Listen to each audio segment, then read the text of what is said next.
The magnificence of the Ambersons began in 1873. Their splendor lasted throughout all the years that saw their Midland town spread and darken into a city. In that town, in those days, all the women who wore silk or velvet knew all the other women who wore silk or velvet, and everybody knew everybody else's family horse and carriage. The only public conveyance was the streetcar. A lady could whistle to it from an upstairs window, and the car would halt at once and wait for her, while she shut the window, put on her hat and coat, went downstairs, found an umbrella, told the girl what to have for dinner, and came forth from the house. Too slow for us nowadays, because the faster we're carried, the less time we have to spare. In those days, they had time for everything. With those words, we are introduced to the magnificent Ambersons. This is the second film directed by legendary filmmaker Orson Welles and follows his masterpiece, Citizen Kane. This 1942 film tells the tale of the wealthy Amberson family and its decline. This is due to poor investments, fighting against the world's advancements in technology and society. At the crux of this is George Minafer. Minafer is the son of Isabel Anderson and Wilbur Minafer. We meet George as a child. He is snobbish and well aware of his family's upper societal standing. This is reflective of his grandfather and family patriarch Major Amberson's attitudes. The following dialogue indicates George's attitudes towards society, his grandfather's support in these attitudes, and his parents really trying to get him to see a different way. This was heard not only by myself, but by my wife and the lady who lives next door. He's an old liar. Georgie, you mustn't say liar. Dear, did you say what he says you did? Well, Grandpa wouldn't wipe his shoe on that old storyteller. Georgie, you mustn't. I mean, none of us Ambersons wouldn't have anything to do with him. That's not what we're I'll talking bet about. if he wanted to see any of us, he'd have to go around to the side door. No, Please, stop. from his letter, he doesn't seem a very tactful person, but... He's just riffraff. Oh, you mustn't say so. And you must promise me never to use those bad words again.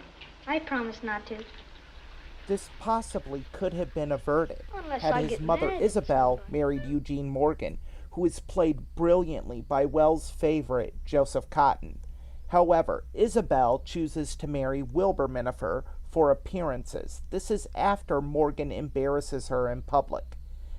George becomes a product of this loveless marriage, and because of this becomes quite spoiled and doted on. This is a trope that Wells used in Citizen Kane, using money to replace love and adulation. Because of this, and most of his family's attitude, the townspeople want the Ambersons, especially George, to get his quote-unquote comeuppance, which does happen through a series of tragedies that are heartbreaking and painful to watch, despite the attitudes the Ambersons show. George Amberson Minafer, the Major's one grandchild, was a princely terror. Hey! Why, golly, I guess you think you own this town.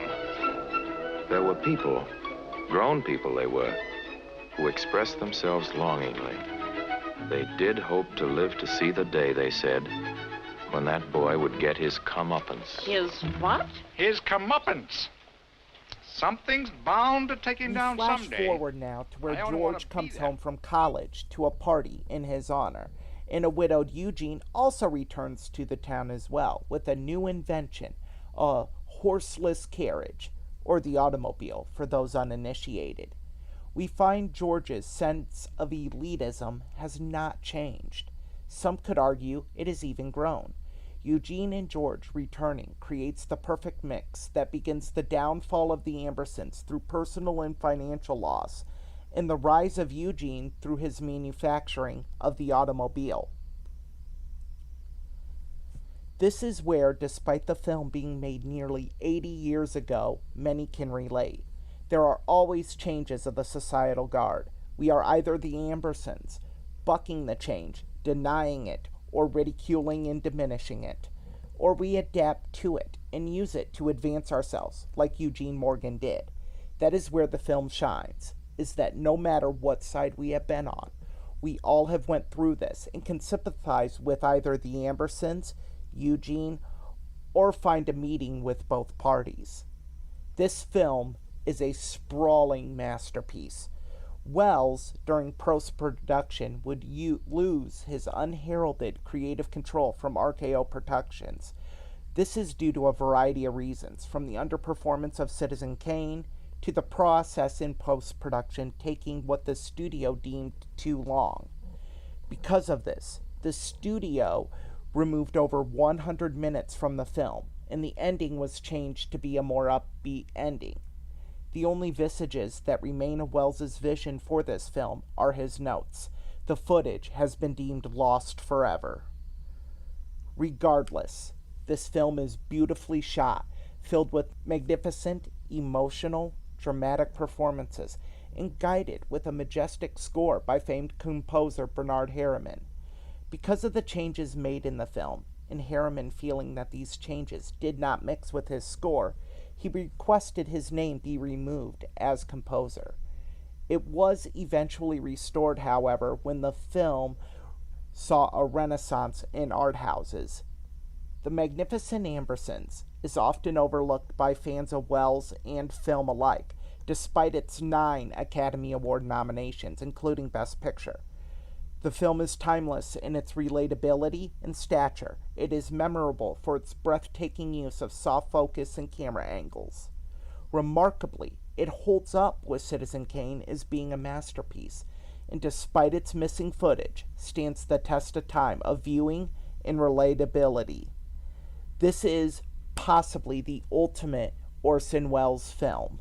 For those that have not seen this masterpiece, I highly recommend a viewing of it.